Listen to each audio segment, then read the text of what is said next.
بسم الله الرحمن الرحيم. تلميذاتي تلاميذي الأعزاء، نقدم لكم اليوم دروس مادة الفيزياء والكيمياء، وسوف نبدأ بدرس في الكيمياء تحت عنوان سكيليت كربوني دي موليكول أورغانيك، الخاص بالأولى علوم تجريبية، تخصص أولى شعبة الفرنسية. وسوف نبدأ بالمحاور. Donc, dans le plan de cours, l'introduction, quelle est la structure d'une molécule organique et la représentation d'une molécule organique, et finalement les hydrocarbures saturés et les carbones et les alcanes et les cycloalcanes. On va essayer à nommer comment nommer les alcanes, soit ramifiés, soit linéaires ou soit cycliques. Vous avez des molécules dans ce dispositif. La molécule 1, l'éthane, le 2-méthylpente de yen, 2-chlorobutane et 2-méthylpropane et cyclohexane et le propanol. Donc la question, quelle est la différence entre les molécules 1 et 2 et 3 et 4 et 5 et 6? Donc, qui ont en commun toutes ces molécules? D'abord, toutes ces molécules présentent un enchaînement d'atomes de carbone liés par des liaisons simples ou doubles et forment des cercles. Cet enchaînement constitue le squelette carboné de la molécule. Qu'est-ce qui distingue les molécules 5 et 6 et les autres molécules? Donc, les molécules 5 et 6 contiennent d'autres atomes que le carbone, l'azote et l'oxygène. Qu'est-ce qui distingue les molécules 1 et 2 et la molécule 3? Les molécules 1 et 2, les atomes de carbone sont liés par des simples liaisons covalentes, on dit qu'ils sont saturés. Par contre, la molécule 3, les atomes de carbone sont liés par une double liaison, on dit qu'il est insaturé. Qu'est-ce qui distingue les deux molécules 1 et 2? La chaîne carbonée de 1 est linéaire, par contre la chaîne carbonée de 2 est ramifiée. Et pour les autres molécules, la molécule 4, c'est une molécule cyclique. Elle appartient au cycloalcane. Donc voilà, première application. Vous avez des molécules A et B, C, D, E, F, G. Donc choisis parmi les molécules organiques, ci-dessous, les molécules qui ont une chaîne linéaire et ramifiée d'une part et une chaîne saturée et insaturée d'autre part. Bravo. Donc pour la molécule A, contient un doublet, c'est-à-dire elle est insaturée. Pour B, contient des liaisons simples, donc c'est une molécule linéaire et saturée. Pour C, contient une triple liaison, donc on dit qu'elle est insaturée. Pour E, c'est une molécule ramifiée. Et la molécule F et G sont des molécules cycliques. Donc on va essayer à définir la formule brute, la formule semi-développée et la formule développée et finalement l'écriture topologique. La définition de la formule brute d'une molécule organique nous renseigne ça sur la nature et le nombre des différences, c'est-à-dire la formule brute donne des informations sur le nombre et les types des atomes constitutifs de la molécule. Elle permet de déterminer la masse molaire de cette molécule. On donne un exemple. Voilà la molécule d'éthane, C3H8. Elle contient deux atomes différents, le carbone et l'hydrogène. Donc, et le nombre, combien d'atomes, c'est-à-dire 3 atomes de carbone et 8 atomes d'hydrogène. C'est-à-dire, la formule brute donne des informations sur le nombre et la nature des atomes seulement. Et ensuite, la formule développée plane. La formule développée indique tous les atomes et toutes les liaisons entre les atomes carbone-carbone et les atomes carbone-hydrogène. Et aussi, on peut déterminer le nombre et le type des atomes qui constituent cette molécule. Pour la formule semi-développée, pour simplifier l'écriture, on peut, donc cette formule permet de déterminer la nature de liaison entre carbone-carbone et pas la nature de liaison carbone-hydrogène. Donc, pour la représentation topologique, la formule topologique est une représentation simplifiée pour simplifier l'écriture pour les gros molécules, donc dans laquelle les atomes de carbone et la majorité des atomes d'hydrogène ne sont pas représentés. L'écriture d'une formule topologique tient compte des particularités suivantes. Les liaisons carbone-carbone sont représentées par des segments. Les doublés liaisons sont représentés par des doublés segments. Lorsqu'un atome de carbone intervient dans 2 liaisons successives, les traits qui représentent ces liaisons forment un angle environ de 120, ce qui correspond à l'angle de liaison des liaisons dans un carbone tétravalent présente possède une géométrie tétraédrique. Les groupements sont représentés ainsi que leurs liaisons, par exemple les composés oxygénés. Donc on donne un exemple de la molécule de l'éthanol.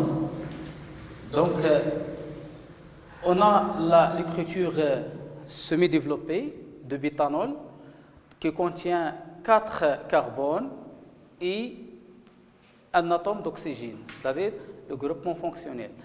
Donc, pour la représentation de l'écriture topologique, voilà la liaison carbone-carbone que l'on représente par un segment, mais les autres atomes qui sont différents au carbone et hydrogène, elles sont représentés par les symboles chimiques. Donc, application, donner l'écriture topologique des espèces ayant la formule semi-développée suivante. On donne un exemple. Pour la molécule A, vous avez des atomes carbone-carbone, donc on va représenter par un segment comme ça. On va compter le nombre des carbones 1, 2, 3, 4, 5, 6 qui constituent cette molécule. 1, 2, 3, 4, 5, 6. 1, 2, 3, 4. 1, 2, 3, 4, 5. Ici, carbone. 1, 2, 3, 4, 5, 6. Donc, le groupement hydroxyle, il est lié par le carbone 3. Donc, 1, 2, 3, voilà. C'est la représentation topologique de cette molécule. Et on va essayer à représenter la molécule B. Donc, c'est une molécule cyclique qui contient 3 atomes de carbone. C'est comme ça.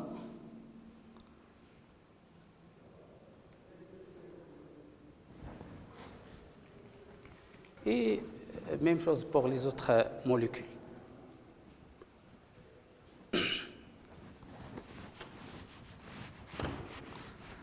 On va essayer maintenant à étudier les molécules, les hydrocarbures saturés, les alcanes et les cycloalcanes, comment nommer les alcanes et les cycloalcanes. Donc, on va essayer, premièrement, par l'étude des molécules hydrocarbures saturés, les alcanes. Par définition, les alcanes sont des hydrocarbures, c'est-à-dire contiennent des atomes d'hydrogène et de carbone seulement. De formule brute, c'est NH2N plus 2, tel que N est toujours supérieur ou égal à 1, et positif. Leurs chaînes carbonées sont saturées et ne présentent pas de cycle. Leurs atomes de carbone sont tétragonaux, c'est-à-dire tétravalents. Donc, il y a des exemples. Par exemple, c'est donc la formule brute qu'on a dit CnH2n plus 2. Pour n égale à 1, on obtient le méthane. De formule brute, c'est H4. Cn égale à 2, donc C2H6, c'est l'éthane. Si pour n égale à 3, C3H8, le propane. Cn égale à 4, donc C4H10 pour le butane. On va avoir les autres molécules de n égale à 1 jusqu'à n égale à 10. Donc, par définition, les atomes ou les molécules cycliques, les alcanes cycliques, les cycloalcanes sont des hydrocarbures saturés présentent au moins un cycle de formule brute CnH2n, c'est-à-dire ne contient pas d'hydroxyde. Donc, par exemple, le cyclopropane, le cyclobutane, le cyclopentane et le cyclohexane. Donc, revenons à la nomenclature des alcanes. Les alcanes linéaires, il y a plusieurs règles à respecter pour nommer les alcanes. Premièrement, le nom d'un alcane linéaire est constitué d'un préfixe qui indique le nom d'atome de carbone de la chaîne. Par exemple, pour n égale à 1, on dit mit, pour n égale à 2, it, et pour n égale à 3, prop, et ainsi de suite. Et on ajoute la terminaison 1 pour déterminer l'alcane. Donc, exemple, le molécule pour n égale à 1, donc CH4, c'est le méthane. Pour n égale à 2, l'éthane. Si n égale à 3, donc C3H8, le propane, et ainsi de suite. Mes élèves, il faut bien préciser l'écriture, la formule brute à partir, c'est-à-dire si vous avez connu la formule CnH2n plus 2, donc il faut bien respecter la règle de la formule brute des alcanes. Les groupes d'alkyles non ramifiés.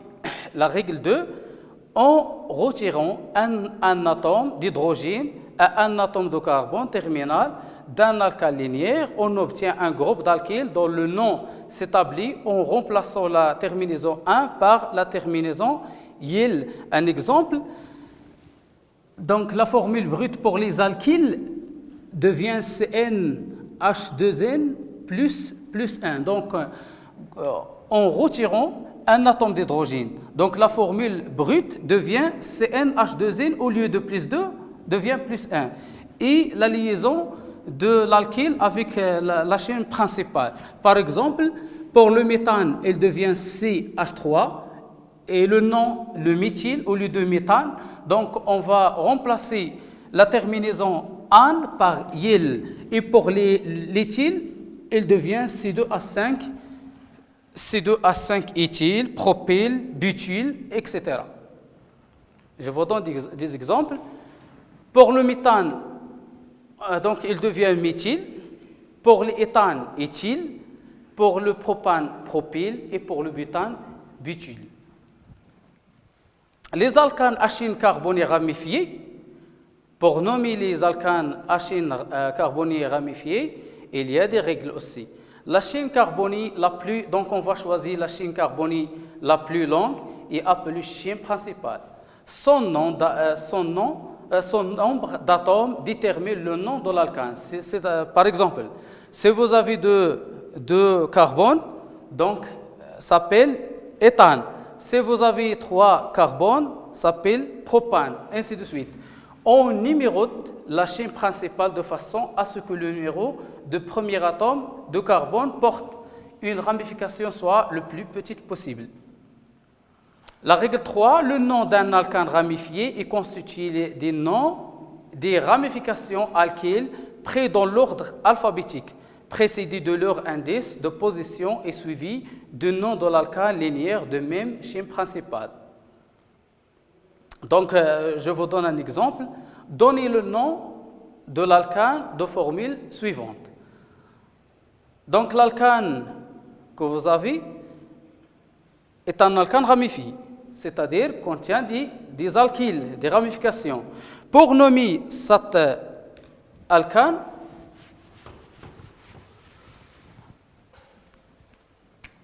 Donc, on respecte les règles que nous avons dit. Donc, première chose, on va choisir la chaîne principale qui contient le nombre plus élevé des carbones. 1, 2, 3, 4, 5. La numérotation toujours à partir des alcanes, à partir des carbones qui sont en extrémité. Et d'abord, donc, il faut donner la priorité à l'indice, la somme des indices des alkyles le plus petite possible. Donc, vous avez une ramification ici, et l'autre ici, et un autre alkyle ici. Pour la numérotation, donc voilà le carbone numéro 1, 2, 3, 4, 5. Il y a 5 carbones, c'est-à-dire le pentane. Donc la chaîne principale, pentane. Il y a 3 ramifications. 1, 2, 3, ce sont des méthyles. Il y a 2 méthyles qui existent à la position 2, et ça en position 2, et l'autre en position 3. Donc pour nommer cette molécule, donc c'est 2,2, parce qu'on a 2 méthyles, 3, et le nom 3, ce sont des méthyles, donc triméthylpentane. 2,3 triméthylpentane.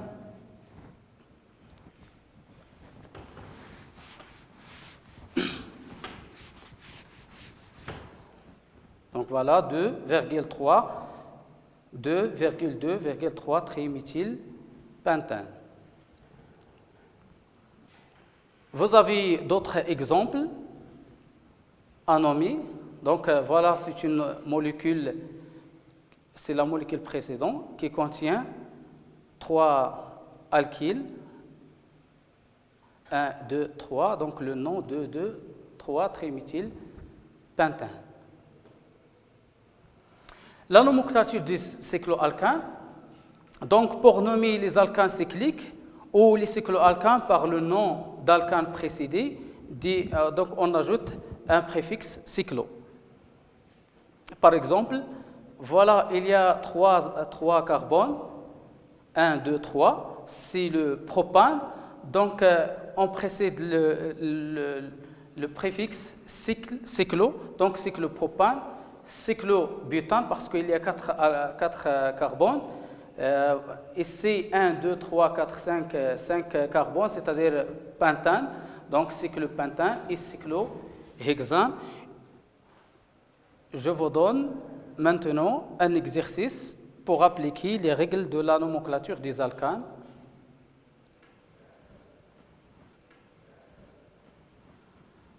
Donc vous avez ici dans le tableau le nom de composé, c'est-à-dire le nom de la molécule, la formule brute, la formule semi-développée et l'écriture topologique.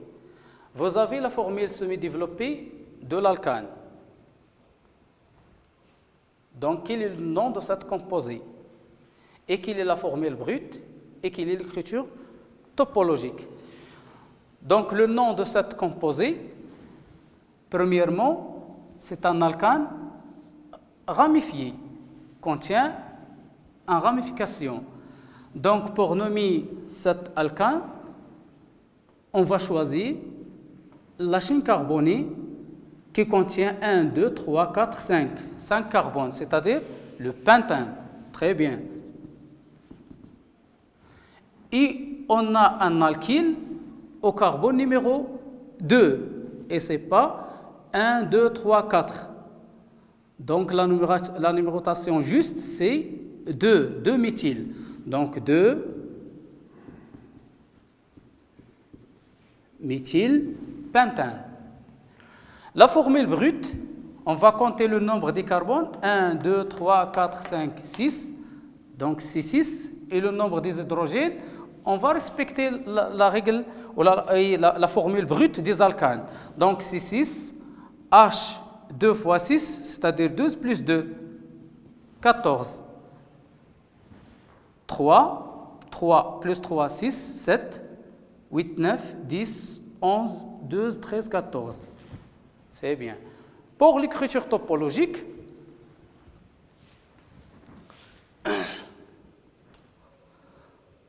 1, 2, 3, 4, 5. 1, 2, 3, 4, 5. 1, 2, 3, 4, 5 carbones. Et l'alkyle, le méthyle, ici, dans le carbone numéro 2. 1, 2, 3, 4, 5. Mes élèves, est-ce que vous avez bien compris la nomenclature? Oui, c'est très bien. Donc, je vous laisse la suite d'exercices à la maison. Et merci de votre attention.